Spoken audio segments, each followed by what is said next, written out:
আজকের এই ভিডিওতে আমি দেখাচ্ছি যে এমএস এক্সেল শিটে কিভাবে আপনারা এই ধরনের সুন্দর চমকপ্রদ একটা ইমোজি কিভাবে ব্যবহার করবেন। আপনারা এটাকে বিভিন্ন ধরনের ইমোজি দিয়ে বিভিন্ন আঙ্গিকে বিভিন্নভাবে ডিজাইন আপনারা করে নিতে পারেন। তো সেটা কিভাবে করবেন সেটাই আজকে আমি দেখাবো। আমার যে এই যে এক্সেল শিটে যে ইমোজিগুলো যেভাবে ব্যবহার করছি সেটাই আপনাদেরকে আজকে দেখাবো যে আসলে আমি কিভাবে করছি সেটা।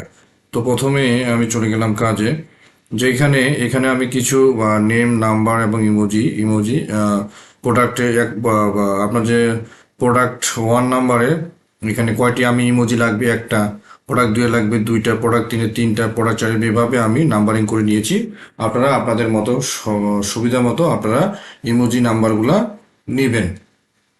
তো প্রথমে এখানে যাবেন, ইকুয়াল চিহ্ন দিবেন, তখন রেপ্ট RAPT রেপ দেওয়ার পরে শিপ চেপে ধরে first bracket start, double inverted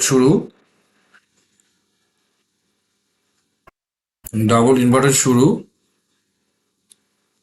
শুরু হওয়ার পরে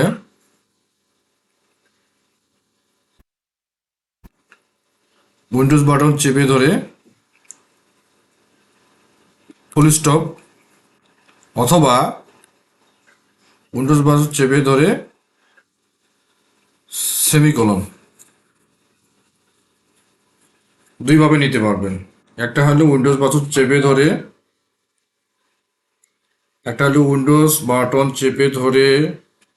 ফুল স্টপ বা ডট, আর একটা উইন্ডোজ বাটন চেপে ধরে সেমিকোলন দেওয়ার পরে আপনার ইচ্ছা মতো আপনারা ইমোজি নিতে পারবেন। এই ধরনের একটা ইন্টারফেস আসবে। আপনার যেটা ইমোজি আপনার পছন্দ সেই ধরনের ইমোজি আপনারা নিতে পারবেন। তো আমি যে কোনো একটা নিলাম, আমি এটাই নিলাম। নেওয়ার পরে এটাকে আপনি ক্লোজ করে দেবেন। এখানে এক্সট্রা একটা কি আসছে সেটাকে আপনি সরাই দিবেন ব্যাক স্পেসে, তারপর ডাবল ইনভার্টেড কমা ক্লোজ করবেন। ক্লোজ করার পরে কমা দিবেন, কমা দিয়ে আপনি কয়টা ইমোজি নিতে চাচ্ছেন, আপনার নাম্বার যে আছে ইমোজি প্রোডাক্ট নাম্বারে যে ইমোজি নাম্বার আছে কয়টা নিতে চাচ্ছেন সেইটা সেলে আপনারা সিলেক্ট করবেন। করার পরে ফার্স্ট ব্র্যাকেট ক্লোজ করবেন। ক্লোজ করার পরে ইন্টার বাটন প্রেস করবেন। আপনার যেহেতু একটি চেয়েছেন, প্রোডাক্ট নাম্বারে 1 একটা ইমোজি চেয়েছেন এই জন্য একটা, এরপরে সিলেক্ট করবেন। সিলেক্ট করার পরে এটাকে কর্নায় ধরে টেনে নিচে নিয়ে আসবেন।